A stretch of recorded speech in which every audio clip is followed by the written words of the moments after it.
sekarang fight berjuang di Partai Nasdem.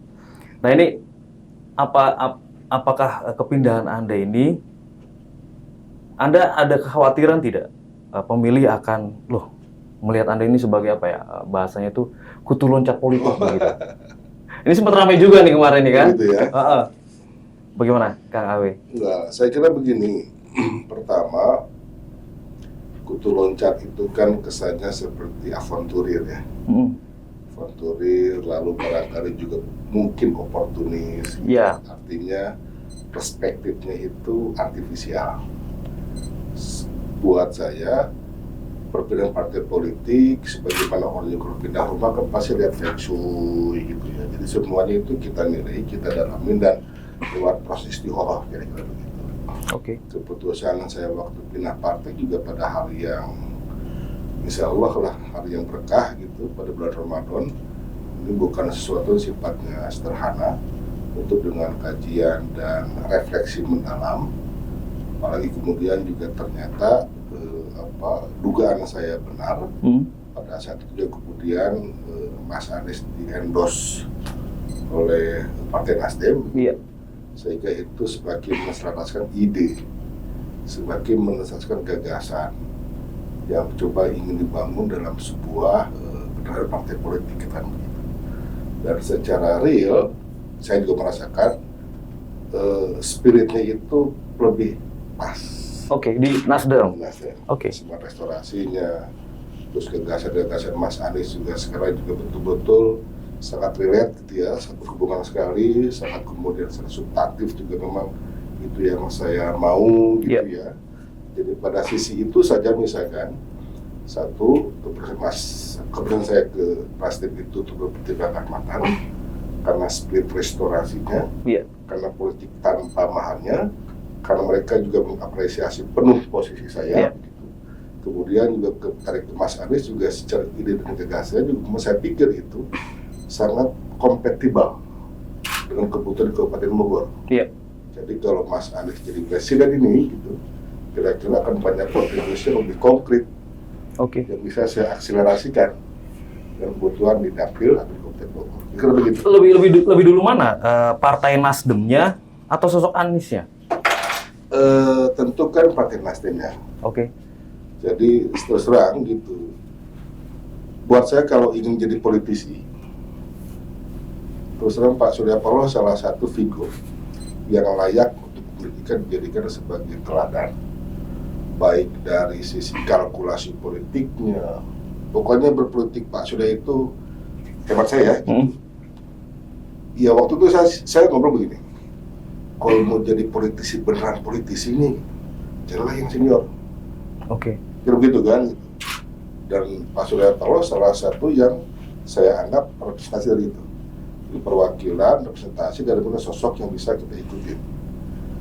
Dan alhamdulillah nih, jadi ketika dia bicara soal ide kenapa ke Mas Anies, itu ternyata tidak sederhana.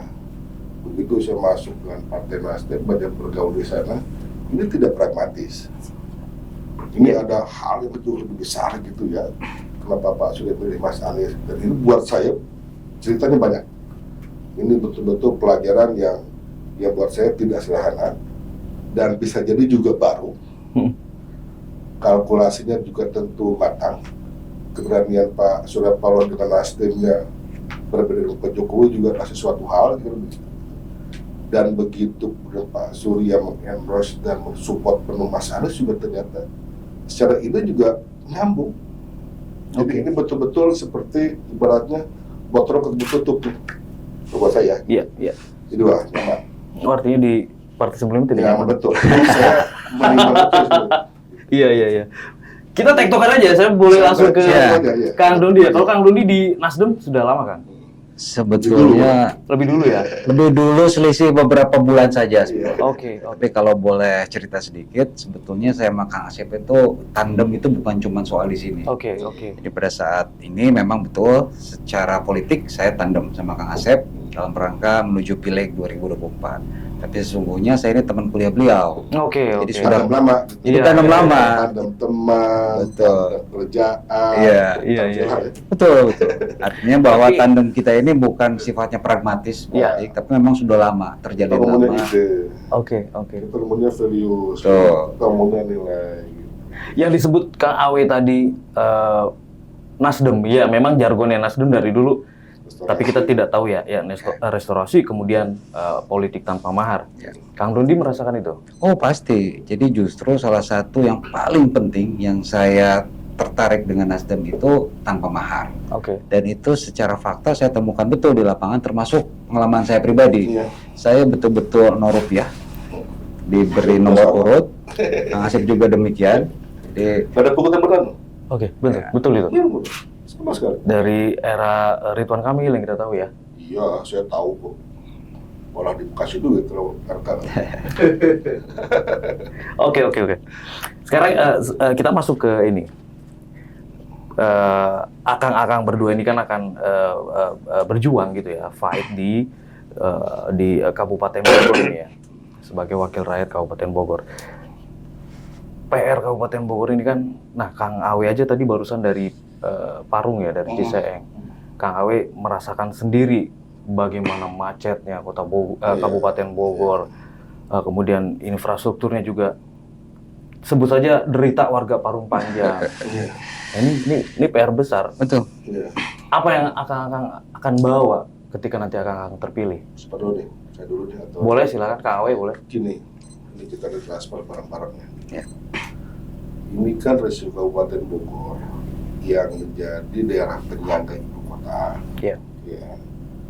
Warganya terbanyak di kabupaten se-Indonesia.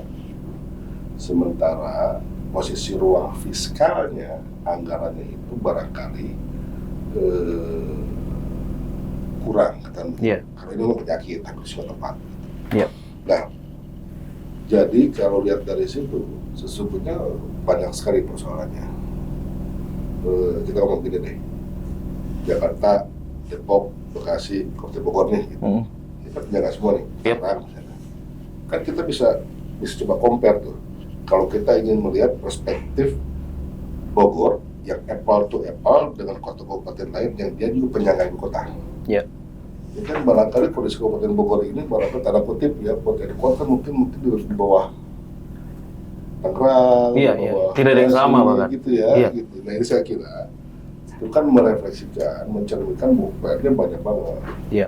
Banyak sekali, bukan hanya dari sisi bicara soal infrastruktur misalkan, tetapi ya barangkali segala hal ya. Dan lagi-lagi itu saya memahaminya karena memang keterbatasan ruang fiskal yang itu harus dibutuhkan partisipasi, kontribusi Iya. dari para anggota dewannya misalkan begitu, yang mereka pun juga punya kewenangan terbatas. Tapi kan kalau kita bicara Kabupaten Bogor punya 55 anggota dewan di provinsi, punya 9 dewan di PRRI. Kalau mereka berpikir hal yang sama tentang bagaimana Kabupaten Bogor yang harus dimaksimalkan itu untuk diberikan bantuan, misalkan, mestinya sih kondisinya bisa lebih dari kondisi sekarang. Kira-kira begitu. Gitu. Kang Awe kan 2 periode nih ya di DPRD Provinsi Jawa Barat. Apa yang waktu itu pernah Kang Awe dorong dan ya kemudian Iya. memang seharusnya tepat sasaran begitu? Kan begini, pertama kita harus, ini penting nih, pengetahuan kita cukup, itu dulu. Oke. Pengetahuan kita cukup. Lalu kemudian kita pengetahuan cukup itu berarti kata bahwa kita bisa memetakan persoalannya di mana dan apa. Lalu bagaimana juga kondisi anggaran, kira begitu. Iya. Nah kalau kita mau fair, itu kan misalkan satu orang semua tahu bahwa basic need atau kebutuhan dasar dan dasar penting itu berarti pendidikan. Yang dua kesehatan. Iya. Tiga infrastruktur, bla bla bla gitu kan gitu. Sejauh kemudian yang saya lakukan itu nggak lepas dari itu.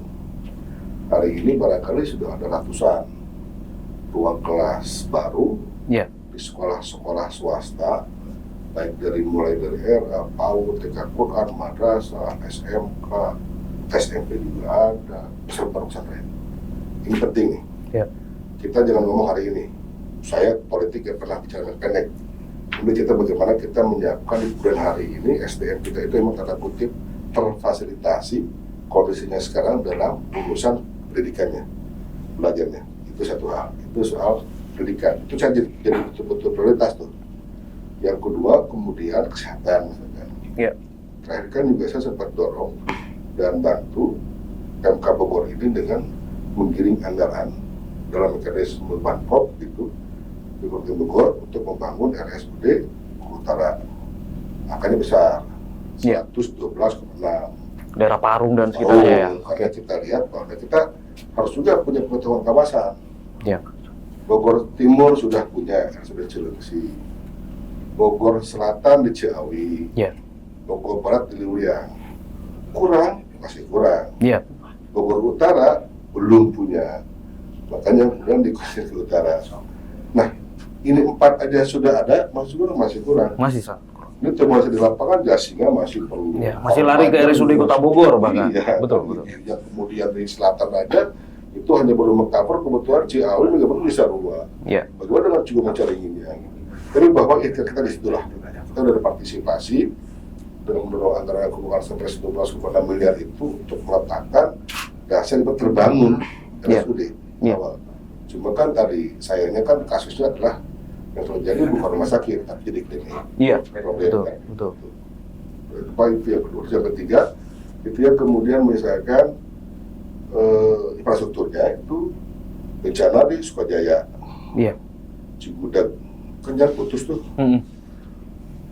COVID, APBD drop, Iya. kan sumur kan sama gitu. Tapi alhamdulillah saya bisa bawa dari Pemprov untuk kebutuhan itu, sehingga pertigaan dari mulai Cigudeg sampai Kirasari Cisagus itu kayak gitu bisa di-cover 4 miliar. Iya. Sudah terbangun ya? Nah, kemudian juga sebelumnya Saya ikut juga kawal pas- beritanya. Dan juga pasien IPS Garehong sebelumnya Iya. pernah yang itu ada Pak Kuku, sehingga tembusannya itu dari Sukabumi ke Lembuyang itu lancar lah. Sekarang juga sudah bersambung di SPMK, itu kan jadi pokok juga begitu. Karena saya tahu bagaimana Damri Mulia Priuknya di atas Iya. batuk gitu kan. Yes. Dan terakhir kemudian juga pasar di Cisarua. Pandangan saya sederhana aja. Cisarua ini daerah wisata, bagaimana mungkin kondisi pasarnya tanda kutip misalnya Iya. terurus. Minimal tidak becek lah. Gitu. Ada 10 miliar, 10 miliar, berarti 30 miliar. Saya menyerahkan tuh. Penggunaannya, pengusahaannya siapa, kan Pemkab Bogor. Yang penting saya terlibat di situ. Yang penting anggarannya turun. Dan ini secara simbolik sesungguhnya bahwa kontribusi saya untuk Kabupaten Bogor ini pendidikannya saya beresin. Saya juga partisipasi pada soal layanan kesehatan dasarnya, di rumah sakitnya. Yang ketiga infrastrukturnya, dan yang keempat soal bagaimana kemudian di selatan terpaling tidak mereka juga punya tempat ruang usaha ekonominya berjalan. Iya. Kan udah pasal penting. Jadi ini sih saya membayangkan jalan juga dong berpikirnya kenapa ke semua Kang Awe pagi-pagi dong sama yang lain. Iya. Kalau semua itu kan berat gitu. Kan Oke, pengalaman. oke, Kang Awe. Transfer ke Kang Doni nih. Nah ini saya coba langsung aja. Saya hari ini terus terang akan terus menitikberatkan juga berdasar pendidikan. Jadi setahu saya Pemprov Jabar itu punya anggaran yang cukup proper lah. Jadi masa 10 miliar setahun atau lebih untuk bangun ruang kelas itu pasti bisa dilakukan. Iya. Nah urgensinya Kang Doni di situ. Oke. Bagaimana kemudian pembangunan fisik satpas pendidikan ini tetap bisa berjalan. Nah saya memaknai bahwa memahami begini. Keberhasilan pendidikan itu kan bukan hanya soal satpas, tapi bagaimana juga peningkatan kapasitas guru juga diambil. Iya, SDM-nya juga. Kompetensinya. Betul. Nah, saya berharap saya bisa nanti mengupgrade mereka dengan uang reses saya lah, uang bukrat maupun di sini gitu. Dan itu bisa didorong tuh. Oke. Jadi buat saya akhirnya soal jadi dewan ini juga bukan hanya soal cari posisi di dewan ini bukan, tapi ada tugas yang belum selesai.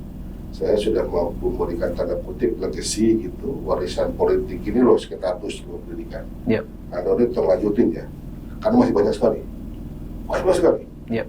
Tolong visi terus bangunkan. Nah, nanti saya akan coba secara perlahan mengupgrade kompetensi gurunya lewat berbagai macam pelatihan lewat DPR RI. Itu dimungkinkan, kira-kira begitu. Itu aja saya kira. Gitu kali ini. Oke. Saya ke Kang Dondi. Ya. Kang Dondi, ini kita tadi sama Kang Awe bicara kesehatan, pendidikan. Saya tarik ke yang lebih mendasar lagi, masalah kesehatan dia. Kesehatan kita juga kan dipengaruhi oleh perilaku hidup bersih dan sehat gitu. Sementara di Kabupaten Bogor, Kota Bogor juga angka ini, mohon maaf saya sebut angka dolbon begitu bahasanya. BAB di mana-mana sembarang lah, tidak di pada tempat itu masih tinggi. Ya. Saya pengen tahu pandangan Kang Dondi. Iya, jadi ini saya tarik juga lebih atas lagi. Kita ini kan jalan-jalan lah ceritanya sama Kang Asep.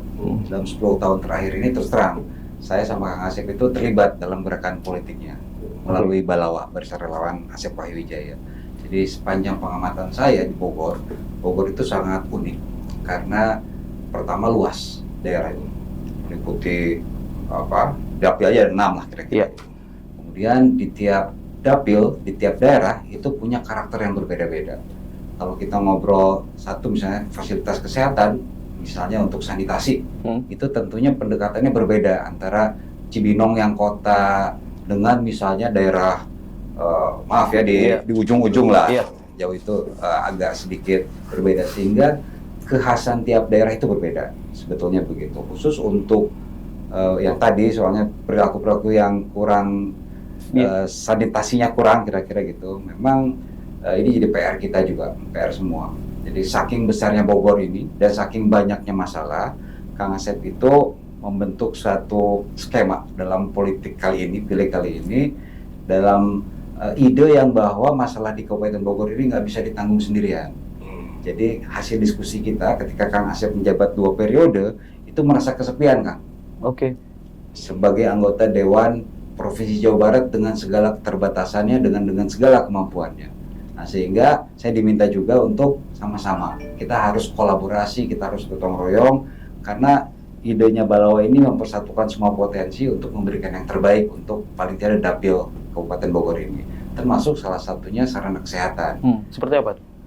Yang Kang Asep rencanakan ke depan, kan saya fokusnya di pendidikan, karena yang Kang Asep lakukan selama menjabat 2 periode itu fokusnya di pendidikan. Nah, ketika beliau akan masuk ke pusat, saya harus meneruskan tugas saya itu. Ini soal komitmen, ini soal baiat, bahwa ketika saya menjabat fokusnya adalah meneruskan legacy yang telah Kang Asep lakukan, dan ternyata masih banyak kebutuhannya di pendidikan. Nah, Kang Asep yang lainnya akan meningkatkan hal-hal yang belum bisa dalam kapasitas kewenangan di Provinsi Jawa Barat belum bisa dilakukan. Nah, salah satunya soal kesehatan, misalnya ambulans, misalnya sarana-sarana kesehatan lain, termasuk di dalamnya misalnya soal sanitasi. Karena terus terang di sekolah-sekolah saja yang kita lihat bangunannya itu sudah beres, kira-kira yang ngasih lakukan, tapi punten-punten sarana kesehatan kamar mandi MCK-nya itu juga harus perlu bantuan. Nah, untuk itu Kang Asep menggandeng tandem-tandem juga di tiap dapil untuk perwakilan di kabupatennya, sehingga mudah-mudahan nih Kang, semua itu bisa beres. Katakan ngomong satu, sarana pendidikan, fungsi maksud saya sarana ruang kelas barunya beres, kemudian sarana yang lainnya, pelatihan guru, kesejahteraan guru, mudah-mudahan Kang Asep bisa tambahkan, dan kita harapkan tandem kita yang nantinya juga sama-sama berjuang dan mudah-mudahan menang, itu akan membantu. Sarana misalnya soal kesehatan tadi, ada di sekolah, di masjid, atau di sarana umum lainnya. Jadi pendidikan dan kesehatan itu fokus kita yang paling penting, yang paling utama, dan insya Allah akan kita lakukan terus. Iya, karena seperti perilaku BAB sembarangan dan lain-lain itu kan juga culture ya. Dan itu mungkin bisa edukasi, kita dari pendidikan, dari sektor pendidikan bagaimana mengedukasi, begitu mungkin Kang Awe ya? Ya, beberapa sekolah bahkan sekarang sudah ada yang dibuat di dalam itu ada kamar mandi ya? Ya, menarik itu, menarik. Ada. Di daerah mana itu? Ya, di beberapa di RA, TPQ. Gitu. Menarik. Itu di dalam itu ada wastafel. Iya. Itu dia, mereka juga di sekolah itu mereka sejak dini ya gitu. Karena itu didikan bagaimana cara hutan ya gitu, cebok, misalkan PAK yang layak, yang harusnya bagaimana gitu. Seperti apa? Banyak. Dan itu kan nanti yang apa namanya yang terbebani untuk memberikan pendidikan itu ya tentu guru-guru kita nih. Iya. Perhatian ke guru-guru kita gimana kalau Kang Awe amati sejauh ini selama ini? Soal dari mana nih? Dari provinsi dulu selama Ya, 2 gini, periode. kalau ya pengalaman saya itu justru gini, saya pernah punya anak ya, ketika dia TK, kan ngajaran tuh untuk bereskan gigi, bagaimana mandi, bagaimana besar itu kan pendidikan usia dini sebetulnya. Iya. Karena dilakukan dewasanya itu kan kemudian tidak sembarangan. Iya. Nah, kalau guru-guru RR di sini, TPK itu mereka tuh paham, sehingga di dalam ruang kelas itu ada menjaganya. Oke. Ada wastafelnya gitu. Karena ini buat mereka pendidikan, buat guru-gurunya itu penting gitu ya. Karena guru anak terus mereka sejak awal, mereka bersih, mereka tahu bagaimana kalau kok kecil, kalau besar gitu. Saya kira sih ini menarik, bayangkan begini, karena dia kita kadang-kadang begini, kondisi fasilitas ruang kelas aja mereka minim. Iya. Iya, saya tuh menemukan di Taman Sari itu pada saya kelas 1 sampai kelas 6, kelas cuma 2. Aduh. Mereka sih 3 kali. Iya. Dan- Iya. Kayak pabrik kan? Iya, Tiga iya shift. gimana ngomongin aja kan? Betul. Kan itu kan. Tapi begitu mereka merasa bahwa sudah ada 6 ruang kelas, itu hasilnya di situ. Konsep di mana ya, bikin toilet ya, gitu. Iya. Mereka merasa memang sebagai sebuah keniscayaan yang berjalan tuh di lembaga pendidikan, mau di daerahnya, mau di aturannya, mau di MI-nya, jalan terus. Jadi sesungguhnya kita kan hanya perlu memberikan semacam insentif. Iya. Kita memberikan semacam pancingan gitu. Guru-guru tuh ngerti kok.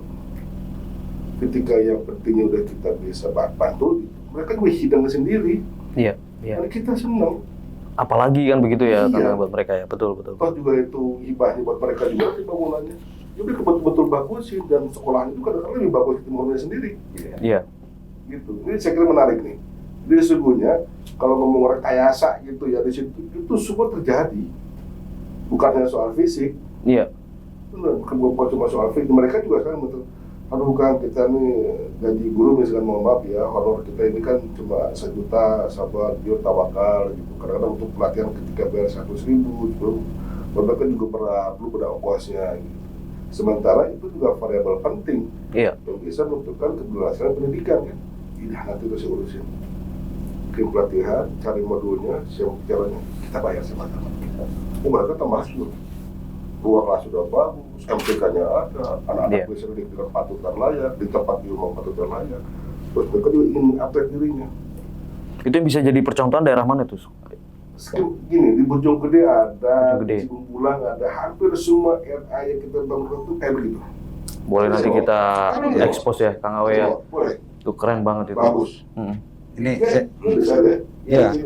Jadi memang era itu kayak punya standar tertentu di mana kelasnya ada ruang kamar mandinya di dalam kelas gitu. Jadi di dalam Iya. kelas ada kamar mandinya. Tapi begini Kang Riki, pendidikan ini penting. Soal tadi kan kebiasaan ini kultur. Jadi kita kadang seringkali susah mengubah kultur orang. Kita lihat Singapura. Singapura hari ini kota paling bersih. Disebutnya fine city, semua didenda. Ya kan, Iya. merokok didenda, buang sampah didenda, meludah didenda, kira-kira gitu. Tapi kalau kita bayangkan tahun 80 mungkin pergi ke Singapura, punten-punten. Mungkin lebih parah dari Indonesia. Bukan. Oh gimana? Mereka punya habit. Sorry ya, itu meludah. Oh. Jadi kalau kita kemana-mana bunyi hoak-hoak itu, Iya.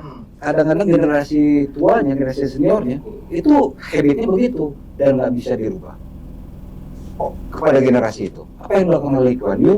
Pendidikan.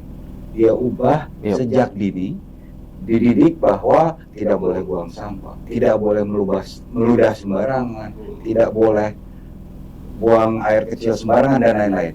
Nah, sehingga dalam beberapa generasi mungkin dibiarkan karena sudah habit, susah juga kasih taunya gitu. Bentuk. Tapi lihat 10 tahun kemudian, yang terjadi adalah Singapura salah satu kota terbersih di dunia. Itulah pendekatan pendidikan yang kita support. Iya. Betul. Bukan Iya. cuma soal sepakat. ngantri, mana ada dulu ngantri. Sekarang orang yang di sini nggak pernah ngantri, di sana ngantri kok. Karena lingkungannya sudah support ke sana gitu. Iya. Kira-kira gitu. Karena ini sebenarnya ini jadi semakin menarik. Sebetulnya kan barangkali diskursus para caleg kan begini, Iya. pastinya. Bukan janji, bukan apa. Betul, betul. Barangkali juga tidak ada kewenangan dengan apa yang mereka janjikan gitu ya. Gitu. Tapi bahwa secara objektif gitu, proses elaborasi gagasan, gitu, undang-undangnya 23 apa sih kurang kabupaten, apa sih kurang pemprov, apa sih kurang pusat, Iya. gimana sih kita bisa kolaborasi, gimana sih kita bisa berbuat sinergi gitu, sehingga kita bisa berbuat apa ini penting nih. Betul, betul. Menurut saya loh. Jadi barangkali gimana sanitasi Kang Riki dulu saya program gitu. Itu dipersiapkan gitu ya. Ternyata itu juga lebih relate dengan kurang kabupaten misalnya. Kurang kabupaten terjadi. Kita tadi ada ahli gitu ya, ada Bogor, saya juga dan sebagainya. Kita dari situ. Jadi kita bahkan sudah bagi-bagi tugas. Iya. Once lu masuk, saya bilang, Ini di lingkar Kang Awe sendiri saja atau memang Nasdem begitu? Ada konsep-konsep begitu atau hanya ini kan menarik soal- juga. Kan soal eksperimen saya, Iya. dengan tamu-tamu saya ini kan kita mengelaborasi. Iya, hanya Kang Awe saja atau semua Nasdem begitu?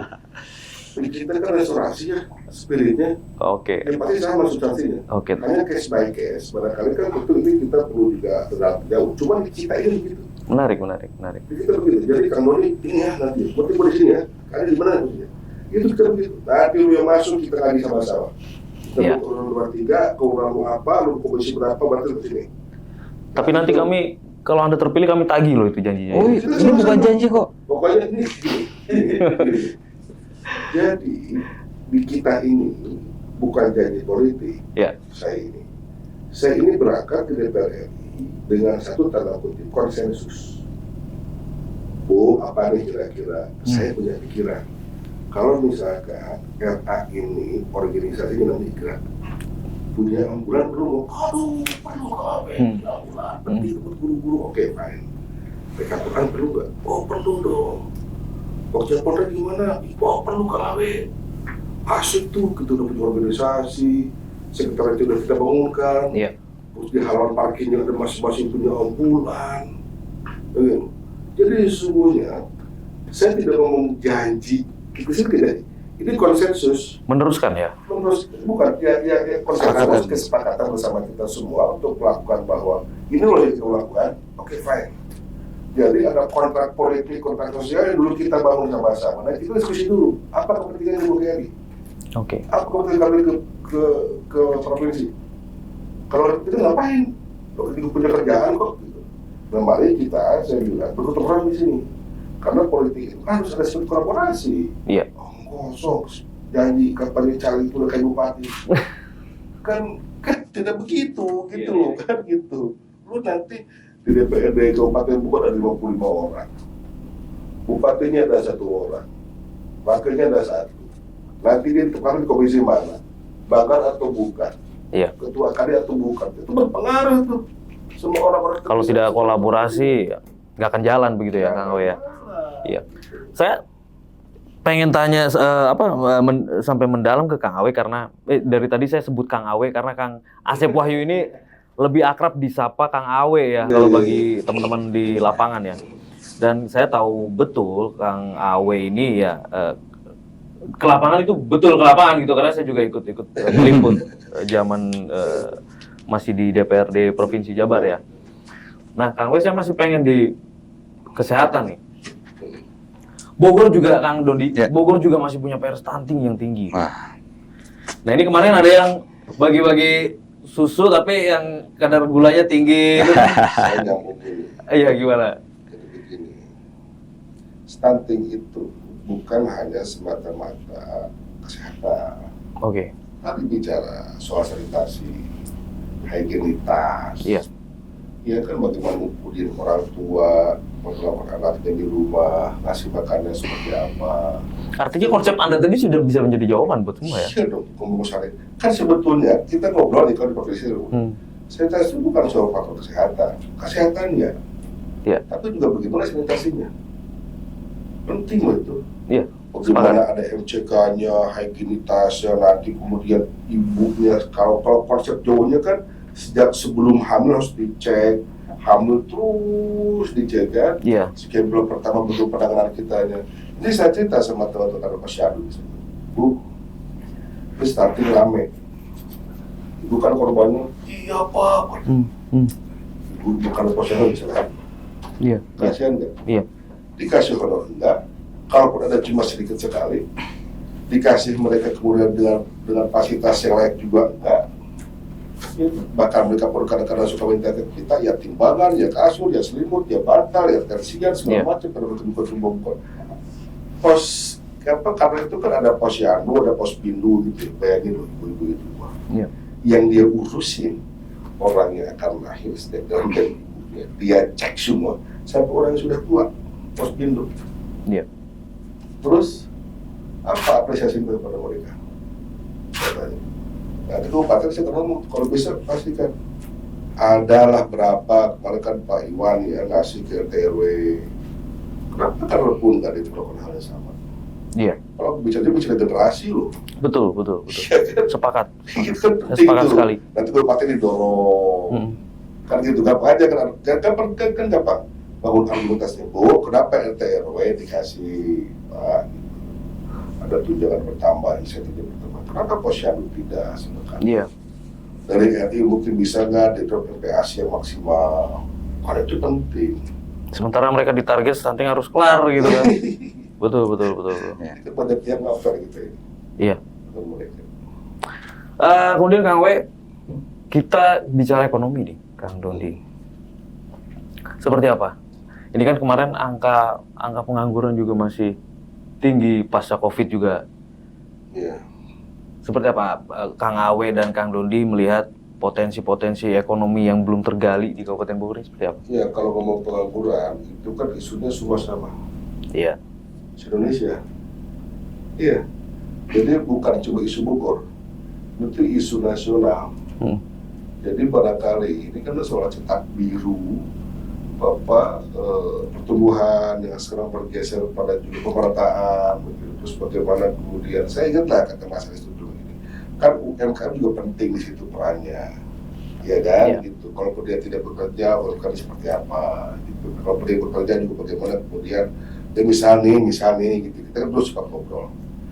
Jadi waktu COVID itu teman-teman di Cibinong ini para teman-teman media di sini itu 500 sekian ribu orang Gunung Putri dan Bogor Timur itu pada migrasi pulang. Iya. Saya bilang kepada Bapak, berarti mereka itu sesungguhnya para pekerja. Iya. Bisa jadi loh. Di industri ya? Yang kerja di Bogor Timur. Iya. Ya kan? Berarti ada sekian ratus ribu orang yang bekerja di Bogor Timur pulang. Karena di sini perusahaannya tutup dulu, atau karena memang dia memang tutup permanen. Nah, sebab itu, wah, ini kesempatan emas sesungguhnya agar di snakernya, UMKM-nya, semuanya, dinas indangnya barangkali gitu ya, ini mulai menyusun satu strategi agar dalam kurun yang begitu pendek ini memanfaatkan situasi ini agar orang-orang Bogor yang betul-betul Bogor kembali bekerja di situ. Iya. Jadi ini kalau bicara daya saing, kompetisi, gitu kan, kira-kira bagaimana SMK, bagaimana coaching faktornya berjalan, bagaimana pelatihannya pun juga berjalan, istilahnya ngobrol nggak ke industri di Bogor Timur misal gitu. Iya. Kita kebanyakan kalau kita dengar teman-teman ini kadang pelatihan juga copy paste. Iya. Di sini usaha gitu, di Spora, di sana. Ini kan juga penting nih gitu. Jadi sesungguhnya buat saya akhirnya ya gitu, ngelola masyarakat gitu, ini nggak bisa benar pendekatan bisnis as usual lagi. Sebagaimana ya udah gitu. Iya. Tapi memang kita tuh perlu memotret dengan detail. Itu penting tuh.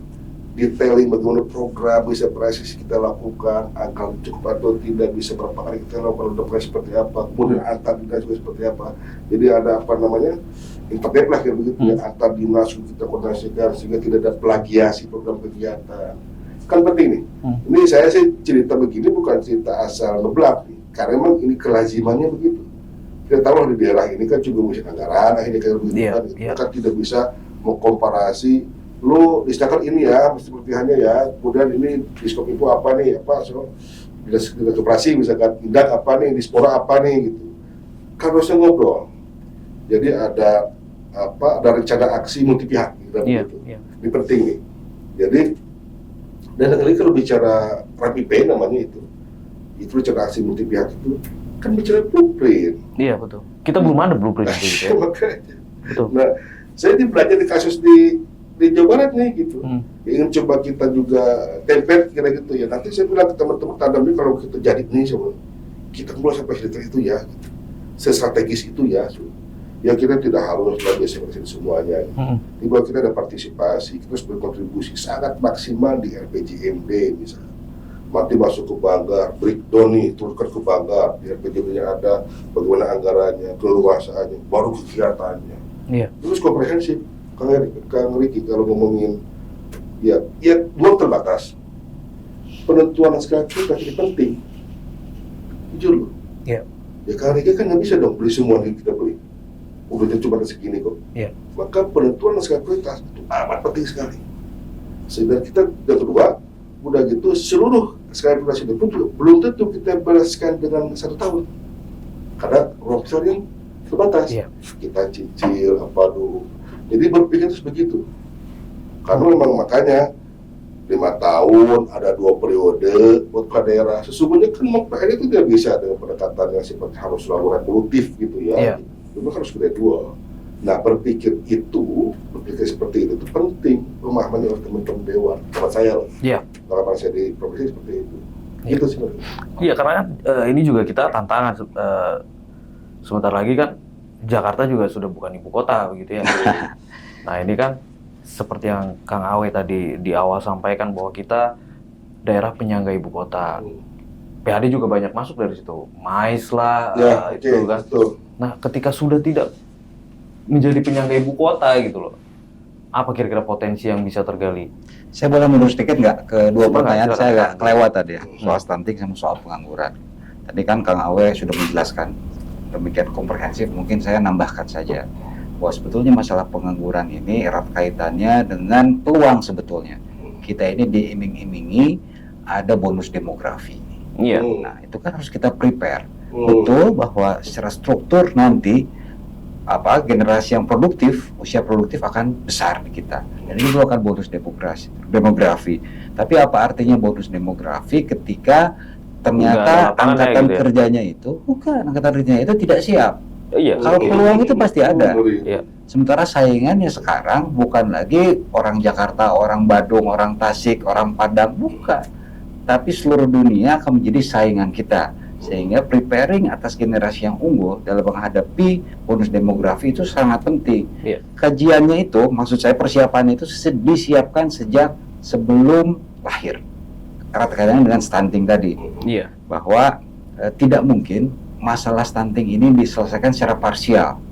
Ujungnya bonus demografi loh. Tapi kita mulai dari stunting ini. Kenapa?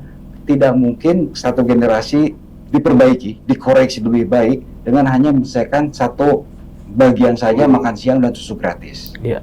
Itu terjadi di Korea. Korea itu mempersiapkan generasi tahun 80-an sejak lahir, mereka bahkan gennya dicek untuk izin menikah saja begitu. Usia sekolah itu dipenetrasi sama pemerintah, bukan dikasih makan, tapi diatur menu, di mana karbohidrat dikurangi, Gizinya ya diatur ya. diganti kacang dan lain sebagainya. Hasilnya sekarang tuh Korea. Lihat sekarang, Iya, kita di Korea itu di Liga Inggris Keren, bisa keren. top scorer kemarin kalau Iya. siswannya selisih berapa gol kan. Jadi udah standar inilah. Dan kemudian soal susu. Susu ini sebetulnya hati-hati dengan susu. Karena istri saya salah satu pendiri asosiasi ibu menyusui. Oke. Tantangannya adalah ternyata di negara maju untuk susu formula itu harus pakai resep dokter. Jadi kita nggak bisa beli susu formula secara bebas di negara maju, tapi harus pakai resep. Kenapa? Harus pakai ASI. Nah, di mana terus kemudian pabrik-pabrik susu dari negara besar itu cari market di kita. Iya, iya. Jadi seolah-olah sempat dulu, atau mungkin 2000-an awal lah, semua tuh sampai ada pencurian susu formula kan? Karena mereka menganggap bahwa kewajiban memberikan susu formula kepada Padahal itu salah itu kaprah salah gitu ya. besar, 2 tahun. Iya. Nah, itu hati-hati. Nah, berikutnya mereka sasar adalah tahun-tahun berikutnya. Karena secara teori sebetulnya 4 sehat 5 sempurna plus susu itu sudah dikoreksi di Amerika, di negara maju lah. Sehingga sebetulnya susu ini apakah betul merupakan salah satu jawaban atau solusi terhadap perbaikan gizi? Belum tentu.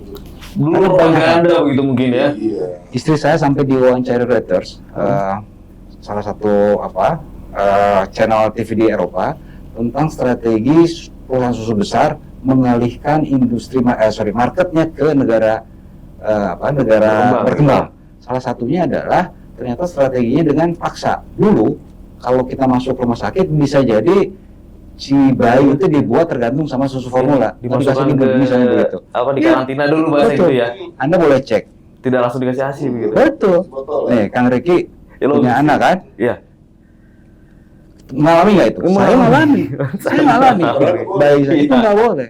Iya, iya, Terus, iya. Kemudian yang terjadi adalah kita ini dicekokin sebagai bagian dari market perusahaan susu dunia gitu.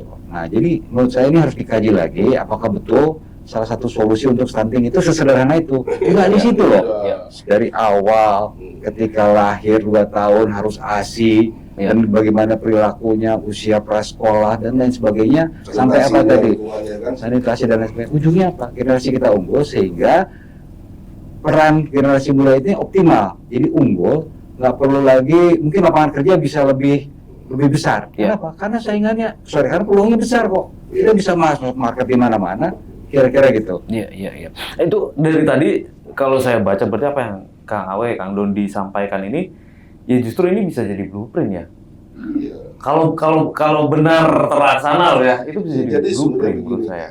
problem pengangguran hari ini itu jangan dipandang sebagai suatu fenomena yang hari ini berdiri. Ini kan problem panjang. Iya. Ini besok mau bonus demografi. Masa kita masih ngomongin ini? Gitu? Betul, Ini kan betul, sesuatu betul. persiapan yang panjang. Ini kan harus betul-betul menyiapkan itu kan bukan menyiapkan sifat lagi instan gitu ya. Gitu. Ini penting nih. Dan sekarang sementara tuntutannya jauh lebih revolutif. Betul. Harus cepat sekali nih. Iya. Biar siapa bisa melakukan begitu. Dan menurut saya, lagi-lagi sebelum saya sampaikan, ini bukan isu lokal, ini bukan isu Bogor, ini bukan isu Jakarta, ini isu nasional. Semua dalam kacamata survei apa problemnya? Pengangguran. Iya. Tapi artinya harus ada kolaborasi nanti dengan Ya makanya, kan kita itu artinya bahwa memilih pemimpin itu harus yang bisa memahami problem dengan utuh. iya. Tadi jangan sampai terjebak oleh gimmick atau pendekatan instan yang kita abai dengan soal yang substansi tadi misalkan itu ya. Iya. Betul nggak susu gitu. Mm-mm. Orang senang aja gitu. Padahal itu sudah dikoreksi jauh-jauh hari itu. Tapi karena kita abda dengan informasi itu, dianggap itu selesai persoalannya. Iya. Kan gitu kan. Nah, sekarang tuh semua dan setiap tahun bahkan setiap tahun, bagaimana soal istaker, bagaimana soal upah minimum, segala macam. Jangan tahu setiap tahun loh. Nanti muncul pertengahan apa PPDB. Iya, kembali lagi seperti itu Balik lagi. lagi itu penyakit tuh. Iya. Lah nggak bakal beres-beres. Jadi kalau Mas Ade sampaikan, dan saya tahu produk ini PPDB itu bakal terus terjadi, bakal terus terjadi. Kenapa? Karena keluaran lulusan SMP itu jauh lebih banyak dengan ketersediaan bangku SMA. Iya, iya. Lulusan SD SMP itu jauh lebih banyak ketimbang ketersediaan bangku di SMP. Iya. Atau merasa sarjana negeri misalkan. Jauh jadi pasti ada terus.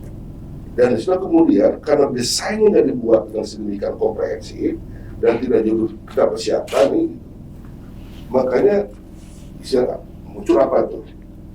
Coba yang apa ya? KTP dipalsukan. Iya. Kakak, iya. Kakak pindah ya. Titip ini, titip itu. Aduh. Kemana-mana loh. Jadi jangan dipandang lagi. Ini suatu sifatnya berdiri sendiri dan tiba-tiba ada enggak. Ini rangkaian panjang. Ini konsekuensi logisnya. Jadi once kita salah nih pemimpin, terus begini lagi dan kita khawatir udah apa? Terus berkelanjutan semakin menggelembung seperti bola es. Iya. Ini kolaborasi ini harus dilakukan oleh siapa, Kang Awe? Ya stakeholder lah. Hmm. Ya ngobrol. Saya sih begini ya. Ini kan ya saya ini alhamdulillah gitu. Kalau ngomong apa itu kan pasti baca. Iya. Ini berdiskusi. Jadi ada proses dialektika saya dengan berbagai macam pengetahuan itu ketika merumuskan sesuatu. Saya kan termasuk orang yang cukup nyinyir dengan RKP dan alur itu. Iya. Saya termasuk orang yang gak serak dengan itu. Kenapa? Karena saya tahu ada ratusan kecamatan di Jawa Barat ini yang belum punya sekolah SMA atau SMK negeri misalnya. Iya, Kan problem. betul, sepakat. Contoh nih, terus tiba-tiba ada indeks kebahagiaan gitu. Ya orang gimana bahagia kalau sekolah sekarang? Iya, Terus lu hibur dengan itu gitu. Iya. Ini menurut saya gitu. Iya. Saya itu satu. Jadi menurut saya tuh dalam kita ngomongin pemerintahan, ngomongin apa tugas negara, ini kan sebetulnya pikiran-pikiran kita waktu kita aktivis. Iya. Begitu kita masuk, ternyata begini persoalannya. Terus lu begini pendekatannya, lu Iya. gila lu gitu. Lu asal ngomong, lu dari kan saya ngobrol ya, ngomong bang, ya pikir dia jadi bupati gampang kali ya. Gitu nih. Iya. Ya begini gampang kali ya. Gitu. Kenapa? Ya terus kita lihat ke orang itu, ya Allah, gitu kan, gitu. Aduh rugi lu, gitu kan. Tapi dia terpilih, itu cerminan dari masyarakat juga kan. Iya. Jadi ketika kita ngomong nih, Om Riki, begitu dalam, begitu panjang, begitu luas nih, gitu. Terus stakeholder-nya nggak sampai ke situ, apalagi dari elit nih, kalau tidak nih. Iya. Repot. Ya, soalnya itu saya, misalkan, saya juga tidak banyak bisa ngomong dengan saya itu. Ya sosok, kapasitasnya begitu-begitu aja gitu. Karena saya kan kelelahan juga dong. Masa gue ngurusin madrasah? Masa gue mau juga rumah sakit? Masa gue mau juga bikin buat bicara itu? Masa gue mau juga pasar? Kan capek juga saya gitu. Iya. Kenapa teman-teman tidak bisa berkolaborasi? Karena gue juga nanya pikirannya gitu. Tapi iya, saya sih berharap konsep-konsep yang Kang Awe, Kang Don ditawarkan ini sebenarnya lebih banyak terpublikasi gitu loh. Aduh. Mungkin Ya inilah media ini. Iya. Gitu ya. Jadi ya, kita sih berharap ke depan bahwa calon anggota legislatif ini tugasnya bukan hanya bikin perda, bukan hanya bikin undang-undang. Iya. Juga ada soal-soal harus mampu dia baca di dapilnya lah, gitu. Terus kita mau ngapain ya? Gitu. Ada kontak politik, ada kontak sosial, ada konsensus. Kita sih begitu sama teman-teman. Dan kita juga nanti terus personalnya gitu. Iya. Nggak perlu syukur, nggak juga nggak apa-apa. Ya. Gitu. Tapi bicara kebijakan atau program dari pemerintah yang tepat atau tidak begitu ya. Saya pengen tanya Kang Awe dan Kang Don di Kabupaten Bogor aja deh. Kira-kira ya contoh apa? Samisade misalkan gitu. Apa yang tepat dan kurang? Problem infrastruktur di desa itu memang masih jadi masalah. Ya. Masih jadi masalah. Barangkali DD pun juga tidak mencukupi. Oke. Tidak. Ya. Diakselerasilah oleh bantuan keuangan desa. Itu nih, oleh bantuan keuangan dari kabupaten ke desa maksudnya. Iya. Yang itu uang itu diberikan ke desa dan desa mengelola secara Swadaya, ya. 3 ke kemarin terserah. Dan yang terjadi di situ adalah tanda kutip ya, mohon maaf, itu kan kanibalisasi. Om Riki punya kewenangan, Iya. punya kewajiban A, gitu. Tapi lu dikasih nih ke Kang Dori misalkan. Iya. Berarti mengkanibal yang kewajiban Kang Riki 400 sekian miliar loh, ya kan? Betul. Demi kemudian ngasih ke sini, gitu kan? Sekarang saya tanya, urusin kewajibannya dulu, atau kemudian ngasih ke Kang Dori itu urusannya dia? Iya. Misal gini deh, harus miliar itu, waktu di rumah sakit jadi nggak? Oh jadilah. Iya.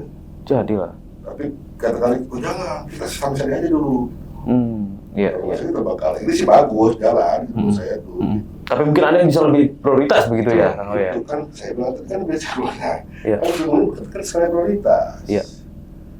Nah, saya sih tidak menampik bahwa kebutuhan anggaran buat Samisade itu perlu, bukan Samisade deh, bahwa desa itu juga masih perlu support anggaran, ya. Iya.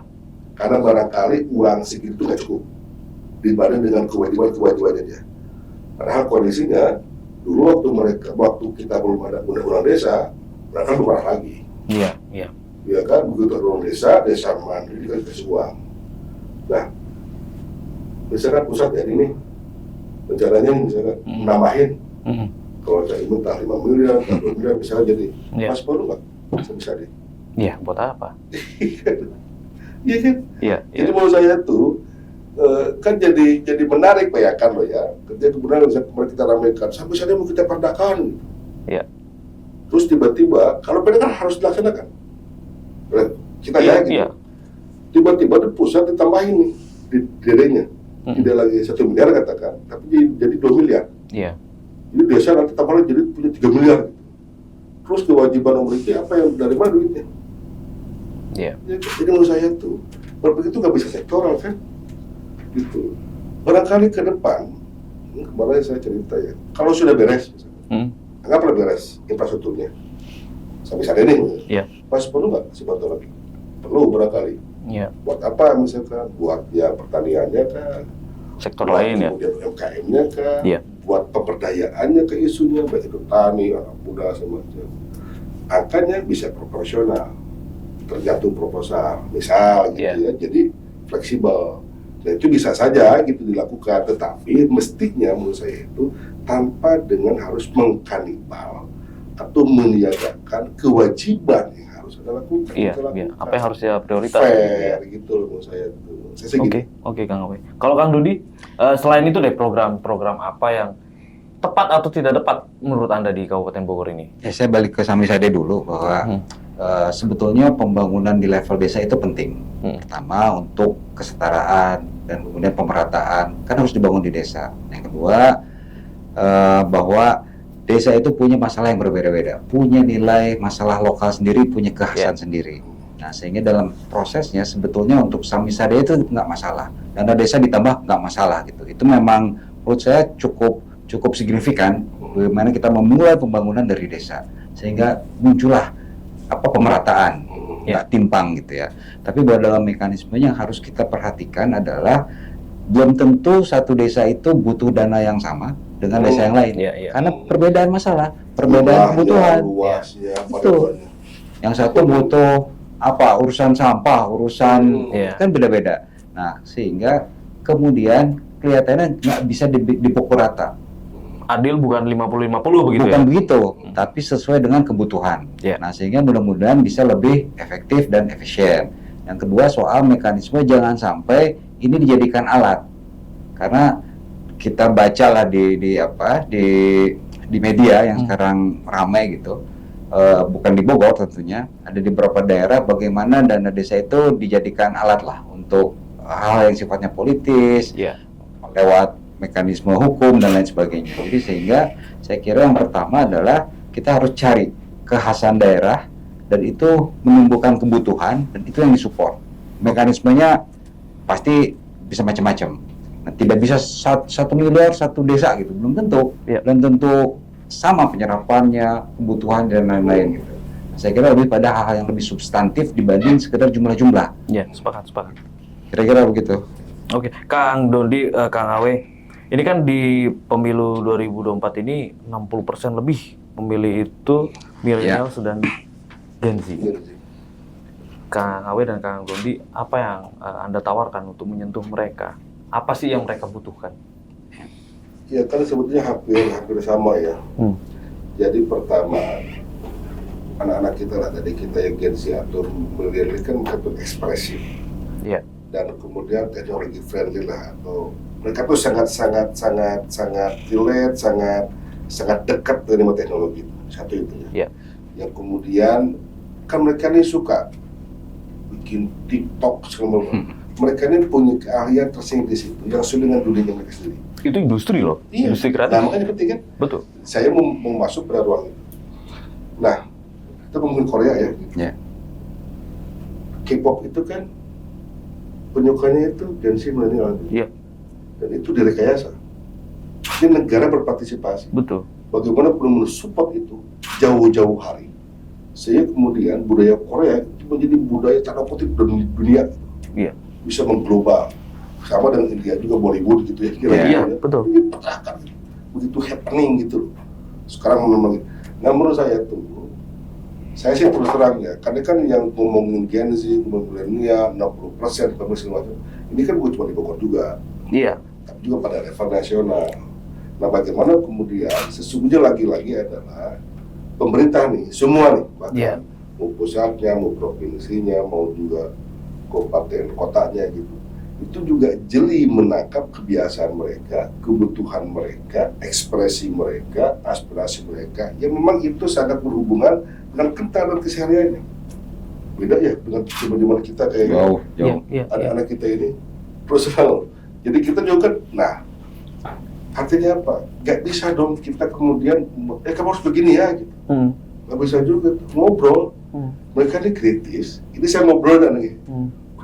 Jauh lebih kritis bahkan ketimbang kita. Jadi kalau kita ukur anak kita itu, jangan kita samakan kita hari ini, enggak. Saya seumur dia itu dulu ngapain ya? Main gatrik gitu loh. Betul. Nah hari ini mereka ini udah begitu gadget friendly, begitu teknologi udah tahu ini, tahu itu.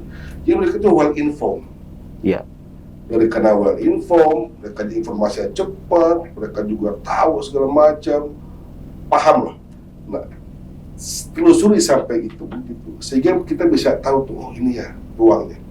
Mereka perlu ruang kosong. Iya. Untuk skateboard kah misal gitu ya, untuk kemudian mereka juga berkreasi macam-macam. Mereka punya mungkin semacam space yang buat hub gitu ya, co-working segala macam. Perlu memang yang kata tanda kutip gitu ya, ada ruang di mana wifi gratis gitu. Dan mereka terus tinggal kita arahin aja, lo boleh di sini ya, tapi jangan maju di online di sini loh, kira begitu kan? Gitu. Kalau bikin bla bla bla bla yang mereka memang oke. Menurut saya ngomong Indonesia kreatif itu bukan kita ini hanya memfasilitasi aja, ya kan? Ngomong Indonesia kreatif ini kita ini nggak bisa, lu begini nggak? Lu siapin fasilitasnya yang memang itu berhubungan langsung dengan kebiasaan mereka dan mereka tuh bisa tumbuh dengan sendirinya. Itu arah kita sekarang. Jadi saya kira kita juga harus berpikir sampai sejauh itu. Saya sempat miris kemudian dengan gedung KNPI-nya. Coba bayangin. Iya. Saya nggak dulu ngomong yang lain deh. Ini gedung KNPI itu. Padahal itu jadi cerminan gitu ya, Kang Awe ya. Coba dicipin dong. Anak muda loh. Coba. Iya. Bayangin. Saya kalau ini gila ya sebenarnya. Iya. Ini tanah gede loh. Ini bangunan gede loh. Ini ngomongin Bogor ya, karena pernah beberapa kali ke sana gitu. Kok kumuh, berdebu. Bayangin, itu kan bisa dipakai buat ngeband. Iya. Bisa pakai buat mereka apa gitu, wifi misalkan gratis di situ pun. Berpasang tenda-tenda, kafe-kafean. Paling berapa sih saya tanya? Sanggup lah. Gak nyampe 5 miliar begitu tahun saya itu. Gak nyampe tuh. Sanggup. Nah itu di kanal modal kan? Begitu beres. Wah asik nih. Bangun tempat lain juga. Di kecamatan kah, ada ruang kosong kah, buat mereka bisa begitu. Ini kan menarik kan coba. Betul. Itu aja perizinan begitu aja. Jadi saya kira ya kita, mohon maaf ya gitu. Di Pemkab Bogor aja nggak sanggup aja sampai segitu. Padahal kita punya tempat. Iya. Seluas itu. Gedung Pemuda lagi namanya. Bisa kita melakukan itu nanti, Kang Awe? Lakukan Pemkab Bogor seperti apa? Iya. Ya tadi kan saya bilang, di sekolah kan kadang-kadang mohon maaf ya gitu, bikin plagiasi kegiatan, gitu, itu lagi, gitu, bikin pelatihan aja gitu, puncak, udah gitu, udah bisa gitu. Ini saya teman-teman loh ya gitu. Kenapa ribet begitu? Tapi jaringan internet ini kan perlu banget. Seperti apa Kang Awe di wilayah barat, wilayah? Saya ke Taman Sari, beberapa titik, ke Rumpin, Ilamat. Jadi gini. Ya ini kan juga, saya sempat ketemu sama TAD dulu ya. Ternyata sampai sana juga bisa dipakai buat bikin tower. Bisa. Oke. Kalau kan itu punya sebenarnya platform ya, buat apa aja buat kan bisa tuh. Gitu. Tapi kan mungkin karena sih juga belum sampai ke situ, karena kebutuhan kan juga masih jalan. Padahal ini. Internet sendiri ada infrastruktur vital. Betul. Di infrastruktur, betul. Dasar sekarang ya saat ini ya. Sepakat saya. Betul. Gitu kan. Jadi kenapa internet pun jadi paham sampai sejauh itu? Nih ya saya ngomong nih. Hari ini saya ngomong. Sekarang tuh lagi rame kan, bukan rame, sudah jadi happening sekarang. E-government. Iya. Ini kan e-budgeting. E-katalog. E-reporting. Iya. Bisa nggak sih kita bikin command center ruangan segede gini juga, terus kemudian internetnya terkoneksi langsung ke kantor desa? Iya. Bisa nggak? Seharusnya bisa. Bisa dong, command center. Iya. Kabupaten tinggal masuk aja kan duduk. Itu bisa apa itu? Sampai itu. Ya kan? Iya. Kalau tidak ada internet, ya bangun Infocom di situ. Bangun jaringan di situ kan? Ya kan? Jadi Ini udah begitu. Jadi apalagi kayak di Tangerang gitu ya. Kalau antri nih di Tangerang di mana? Cukup di handphone. Iya. Terpantau semua ya. Antri, jam datang beres semua. Iya, iya.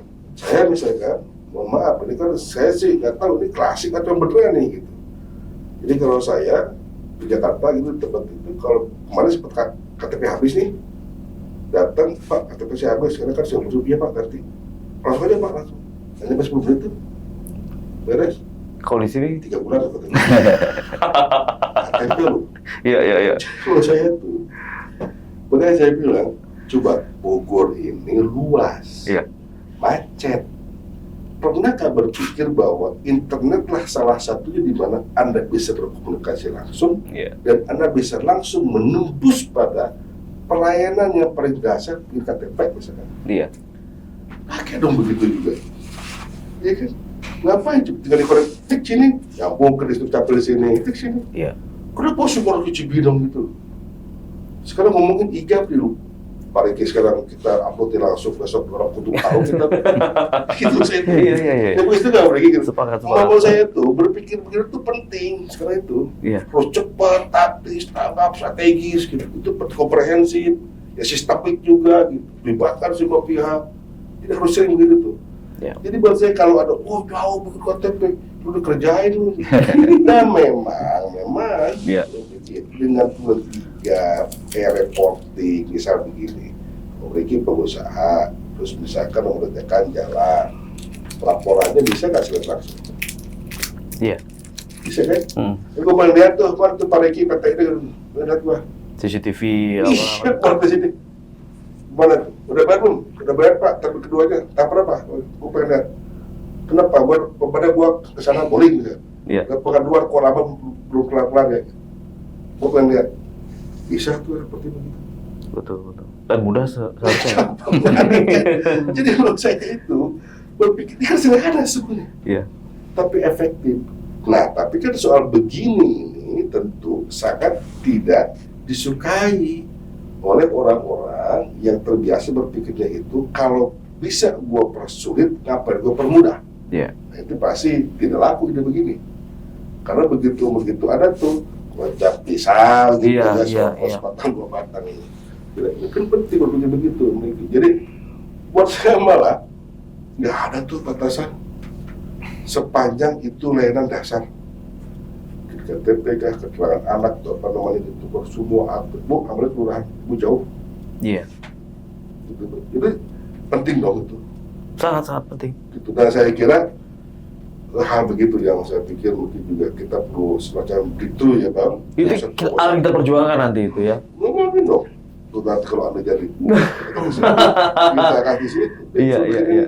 Ya memang bukan hal yang simpel juga di sisi teknologi telekomunikasi ya.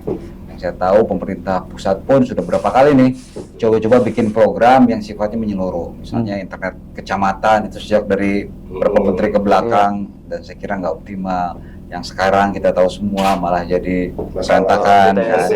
Iya, jadi memang politiknya ada, tapi pada pelaksanaan juga seperti itu. Tapi yang pasti bahwa memang approach kreativitas dari kita semua ini perlu breakthrough tadi, terobosan-terobosan baru, terutama di sisi misalnya balik ke soal anak muda tadi, gimana mereka itu kita harapkan menjadi pencipta kreator dari konten-konten yang menyeluruh, bukan cuman sifatnya hiburan misalnya, yang gampang gitu ya. Jadi yang sekarang harusnya masuk kita ke lihat pendidikan itu ya. masuk ke pendidikan, ke teknologi, ke problem solving dan lain sebagainya. Betul. Saya ngeliatnya begini, Kang Riki, anak muda ini kan powernya besar, kreatif sekali dan lain sebagainya dengan segala kemampuan yang mereka miliki sekarang, gimana pada saat kita dulu Bang mungkin belum.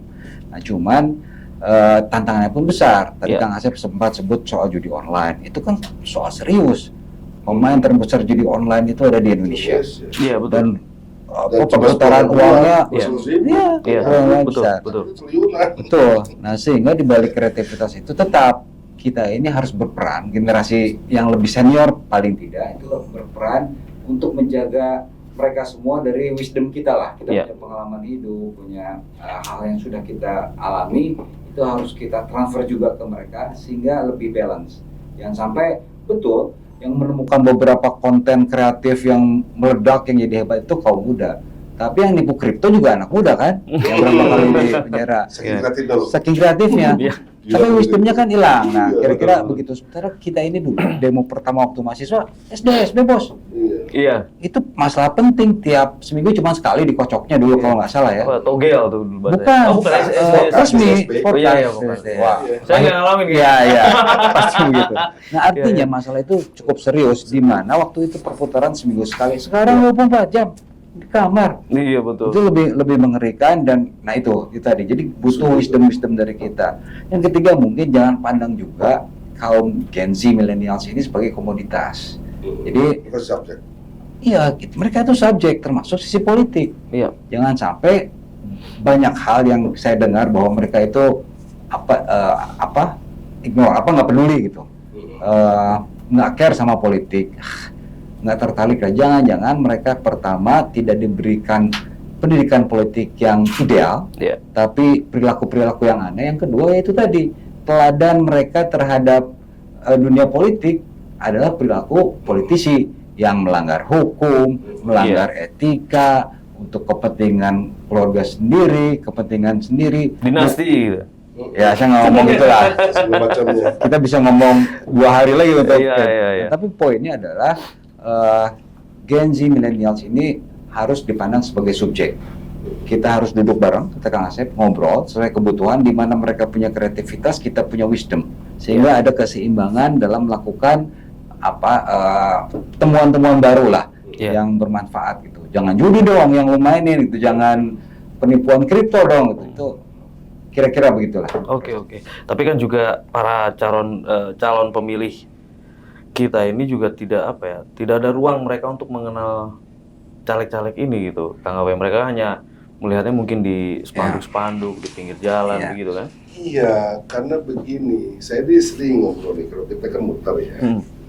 Saya bilang, ibu, bapak, dan tokoh-tokoh di sini, politik itu jangan jauh-jauh. Saya bilang, iya kan?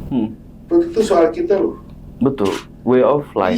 Iya. Jadi politik itu, ini soal keseharian kita. Iya. Mana pernah ada kemudian kita lepas dari politik, karena beras mahal kan, mahal. Kan itu politik maksudnya. Iya. Cabai gimana mahal pak, cabai gitu. Kan nggak bisa dijawab dengan nanti tahun depannya apakah turun, kan bisa begitu dong. Iya. Kita harus membawa bahwa ini pasti ada problem tata kelolanya. Iya. Kita cek beras mahal bu, pak. Coba cek ke petani. Petani untung nggak bapak? Nggak pak. Malah saya kemarin misalnya kemarau panjang, nggak panen, gitu kan? Misalnya gitu ya. Iya. Saya juga kemarin panen lah. Tapi buat kami pak, gitu-gitu aja kok harganya kenapa jadi mahal ya pak? Gitu. Coba lo ya, sekarang mau beras nih. Om lagi kalau misalkan kita ke Thailand ya, itu sawah itu irigasinya benar, alas intannya juga gampang mereka akses, pupuknya juga mereka sama, bibitnya juga begitu. Jadi ongkos produksi buat petani itu jadi murah. Iya. Murah banget tuh. Begitu murah, petani kan giat karena ada margin yang lebih dibanding kita. Misalnya TP nih, nilai tukar petani, iya kan? Kemarin nih terbukti waktu zaman COVID, yang bertahan dalam kondisi COVID saya petani. Iya. Jadi mereka ini betul-betul satu profesi, satu komoditas yang tidak terkena oleh dampak COVID. Jadi ini strategi sesungguhnya. Zaman COVID, maksud saya itu zaman COVID aja mereka bertahan. Iya. Maka mestinya di zaman normal harus lebih. Sepakat. Sekarang saya tanya, di mana kerja terjadi? Sawahnya sengaja, ini saya cerita misalkan nih. Ini saya punya sawah nih, sawah nih. Udah saya taksir tuh, jadi perumahan. Iya. Irigasinya saya jebolin, tidak bikin lagi sama saya. Bendungannya saya jebolin, nggak saya bikin lagi. Keringan itu. 2-3 tahun dari lahan basah jadi lahan kering. Iya. Itu boleh kena pullover. Udah, gue jadi pullover, padat kemana-mana sekarang pullover kan. Iya. Jarang dari rumah. Ngacet kan? Pak, di mana-mana ke jalan dulu Pak. Bapak bermana-mana pun juga pasti jalan dulu dibikin tuh. DNA-nya masuk, jalan diberesin, dihitung betul ada berapa di rumah ini, dihitung betul. Begitu keluar rumah nggak bakal macet. Kita jalan jadi bangun-bangun, rumahnya dibangun-bangun. Iya. Tempat sampah nggak Nah itu. Pemakaman nggak ada juga. Iya. Belum lagi cerita itu. Coba daripada aku ini cerita soalnya saya dari mulai ngomongin apa tadi, ngomongin beras, pendekatan gitu, Iya, sampai kemana-mana nih. betul. Ya, jadi kayak lagi ini saya sampaikan bahwa politik itu Bapak Ibu akan teteh, jangan pernah abai, jangan pernah kita tidak punya care, jangan tidak aware sama itu. Karena soal kita. Berarti masukin di pendidikan politik nanti, Kang. Iya, harusnya begitu kan. Iya. Jadi politik itu Gitu. harusnya substantif dong. Iya. Jangan kayak sekarang jadi transaksional, Iya. jadi gimmick, jadi cuman fans club atas seseorang karena Atau lucu. berjanji pada suatu hal yang tidak mungkin juga dipenuhi. Iya, karena dia nggak tahu kemenangannya sendiri Iya, gitu. iya. Jadi terjebak di situ gitu. Iya, iya, Dia iya. ngomong kita kan mendalam gitu. Ya termasuk terhadap Gen Z milenials misalnya, mereka kan seolah dianggap kurang cerdas gitu, Iya, cuman disajikan gimmick-gimmick, Jadi objek aja dibikin gitu. objek, jadi fan club doang, Iya. kan itu pelecehan bos. Mereka itu kreatif, cerdas dan lain-lain. Pada Iya. saat politik mereka disuguhi seperti itu. Betul. Harusnya mereka dididik bahwa politik ini sebaiknya menjadikan alat untuk apa? Mewujudkan idealisme lah, Iya. memberikan kemanfaatan dan lain-lain sebagainya yang nilai-nilainya luhur gitu. Tapi yang sekarang terjadi kan nggak begitu. Filipina contohnya bisa menang Iya, dengan iya, gimmick-gimmick joget-joget, TikTok ya. gambar-gambar kartun. Ya jangan sampai lah Indonesia ini Iya. juga mengalami hal seperti itu, ngeri juga. Oke. Terakhir nih mungkin ya, Kang Awe, Kang Ya. Dodi, saya kasih kesempatan ya untuk Kang Awe dan Kang Dodi menyampaikan apa yang Anda tawarkan ataupun mungkin pesan-pesan buat para calon pemilih nih. Ini kan karena juga mungkin karena tontonan terakhir ini kan makin panas, makin aneh gitu ya.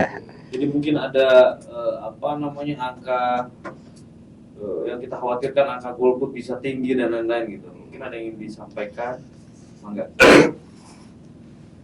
Republik ini nasibnya di tangan kita. Satu. Yang kedua, pastikan pilihan kita itu berdasarkan pada batas akal sehat kita sampai di mana untuk menentukan itu. Ya. Yang ketiga, pastikan juga pilihan kita memang mampu menghadirkan ini atau mampu menyampaikan, mungkin seringlah ngomong ide, gagasan, tapi ada konten yang memang itu sangat relate, berhubungan langsung dengan soal kita. Jadi jangan asal coblos karena soal pendekatannya gimmick. Kita harus berpikir bahwa soal politik, soal pemimpin, soal wakil rakyat, itu soal nasib kita semuanya. Berpikirlah dengan sehat, berpikirlah dengan wajar. Tidak mungkin hidup kita lepas dari persoalan politik. Semuanya terliputi dengan soal politik. Dan makanya punya pertimbangkan betul dengan hati nuraninya, dengan pertimbangan akal sehatnya, bacaannya, ngobrol kiri kanannya, jangan hanya karena faktor semata-mata sentimen. Saya kira ini penting. Kita sudah di era revolusi 4.0, informasi gampang bisa akses dimanapun. Insya Allah pilihan-pilihan bijaksana juga bisa kita dapatkan meskipun kita berbeda. Saya kira itu penting buat para warga Kabupaten Bogor, Bapak Ibu yang saya hormati, para kaum mudanya, generasinya, milenialnya, akan ibu kita semuanya. Saya kira itu. Oke. Kang Dodi, silakan. Di mana? Ya, 14 Februari 2024 adalah hal yang sangat penting, sangat menentukan jalan bangsa ini. Jangan sampai demokrasi yang sudah kita nikmatin selama sekian puluh tahun sejak 98 setelah 2024 menurun, stunting, tidak tumbuh, bahkan berubah menjadi demokrasi yang hanya prosedural atau malah menjadi politik yang sifatnya otoritarian yang selama ini kita lawan. Jangan sampai demokrasi yang sekarang kita nikmati kita hilang lagi. Mudah-mudahan semua warga Kabupaten Bogor bisa memilih dengan cerdas, dengan hati nurani, dan jangan terjebak pada pilihan-pilihan yang membawa negara ini menuju kemunduran, kegelapan, dan harapan-harapan kita tidak terwujud lagi. Mungkin itu. Baik. Terima kasih Kang Dondi Dwi Guntia, caleg DPRD Provinsi Jabar, Dapil Kabupaten Bogor, dan Kang Asep Wahyu Wijaya, calon anggota legislatif DPR RI daerah pemilihan Jabar 5 Kabupaten Bogor. Bicara Bogor, Assalamualaikum warahmatullahi wabarakatuh.